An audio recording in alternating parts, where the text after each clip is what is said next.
All about home चॅनलमध्ये तुमचं स्वागत आहे। आज आपण नानकटाई करणार आहोत।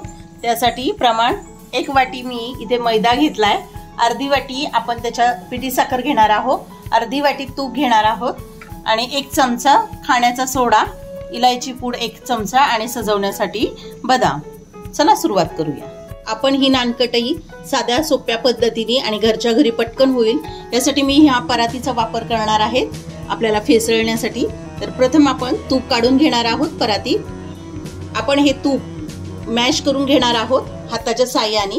तर अशा प्रकारे एका दिशेने आपण हे फिरवत राहणार आहोत आणि हे तूप पातळ नसावं, असं रवाळ किंवा जाडसर थोडंसं असावं।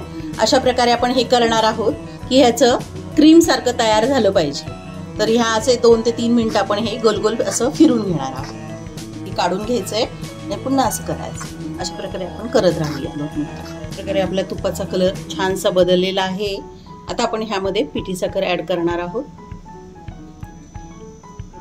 आणि ही पण अशा प्रकारे मिक्स करायचं आहे आपल्याला। आता आपण पिठी साखर पण अशाच प्रकारे हे तूप घेऊन त्यामध्ये सगळं मिक्स करत अशाच प्रकारे फेसळून घेणार आहोत।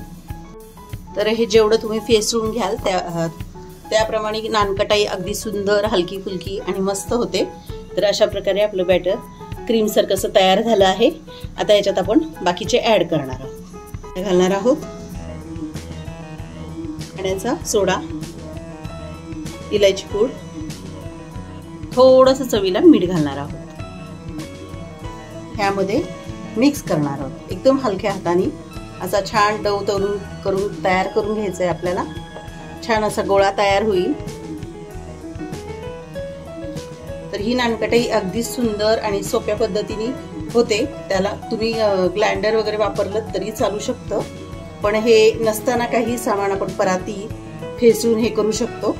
यामध्ये 25 तरी नानकटाई होऊन जाईल तुमची जर छोटा आकार केलात तर अशा प्रकारे आपण हा गोळा मळून घेऊया। तर ह्याला पाण्याची वगैरे गरज लागत नाही।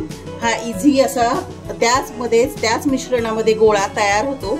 फक्त असं जोरात हे करायचं नाहीये, अगदी अलगद हाताने आपण हा सर्व ते मिश्रण आहे परातीला लागलेलं वगैरे ते सगळं घ्यायचं आहे आणि हा आपण करून घेऊया। पातेल्यामध्ये करणार आहोत।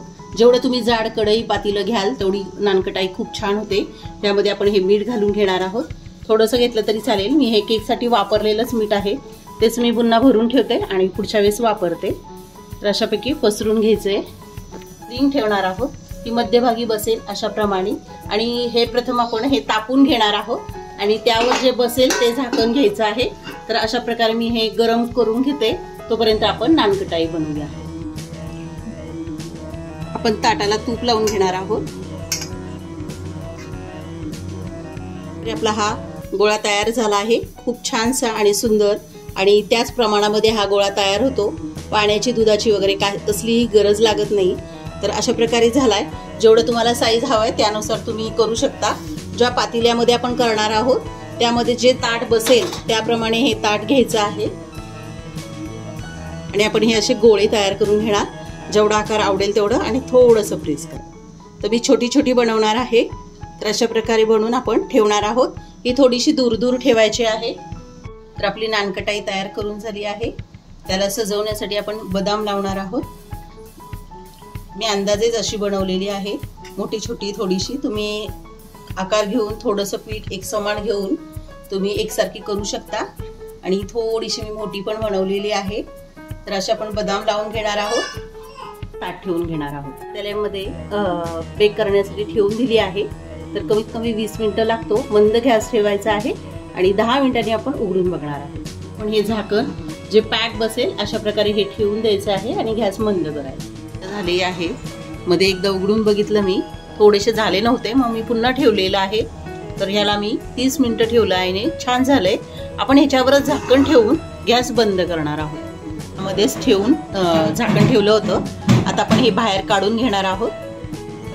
दुसरे नानकटाई बेक करण्यासाठी ठेवलेली आहे आणि ही आपण थोडी थंड करून घेतलेली आहे। तर ही अगदी इझी अशी व्यवस्थित याच्यातून निघते आणि मस्त बघा किती छान भाजली गेलेली आहे।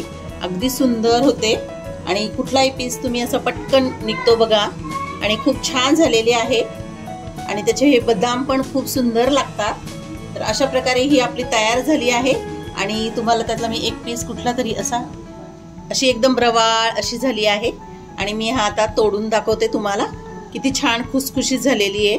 हे बघा अगदी दुकानसारखी नानकटाई ही तयार झाली आहे। तर ही नानकटीची रेसिपी तुम्हाला आवडली असेल तर या चॅनलला लाईक करा, सबस्क्राईब करा, कमेंट करा, शेअर करा। थँक्यू।